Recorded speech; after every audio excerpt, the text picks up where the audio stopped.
Habari, mambo vipi mfuatiliaji wa Dari TV? Mimi naitwa Wiganda Doto. Karibu sana. Na leo nimekuletea darasa juu ya kilimo cha viazi vitamu. Tunafahamu kwamba watu wengi wanavifahamu viazi vitamu kwa kuviona, lakini watu wengi pia hawajui taratibu viazi vitamu vinapatikanaje huko mashambani. Watu wengi wanaviona tu vikiwa sokoni au anaviona vikiwa vimeshapikwa nyumbani. Mwingine anaviona anapoenda mgahawani kupata chakula, basi anaagiza viazi vitamu, anaambia tu mama ntilie nisaidie hivyo viazi vitamu. Lakini wengi hawajui kanuni za kuweza kuzifuata katika kilimo hiko mpaka kuweza kuzalisha kabisa kiazi ambacho unaweza kukishika mkononi na kikaonekana kwa umbo lake ambalo ni kubwa kabisa. So leo naenda kukuelekeza hatua na kanuni za kuweza kuzifuata ambazo zitaweza kukusababishia wewe kama mkulima wa viazi vitamu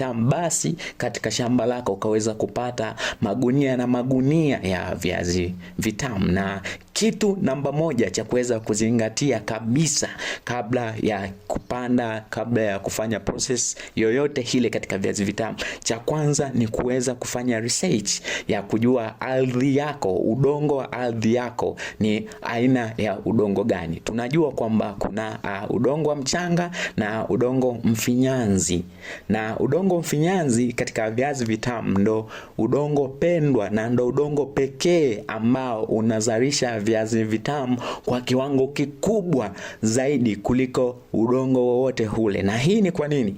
Kwa sababu viazi vitamu vinatokana na mizizi.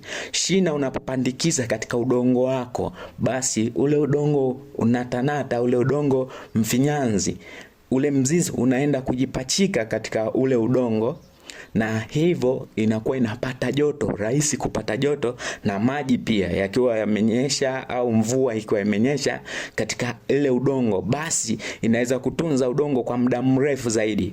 Kwa ile shina la mzizi katika kiazi chako, basi kila siku kinaenda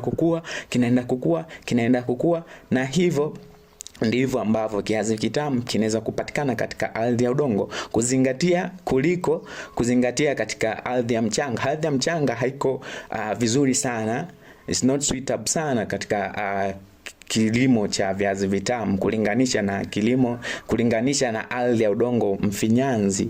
Na tunajua kwamba maeneo mengi katika nchi ya Tanzania, hususan karibia mikoa yote ya nchi ya Tanzania, wakulima wengi wanaolima sana viazi vitamu hivi vinapatikana karibia maeneo mengi nchini Tanzania.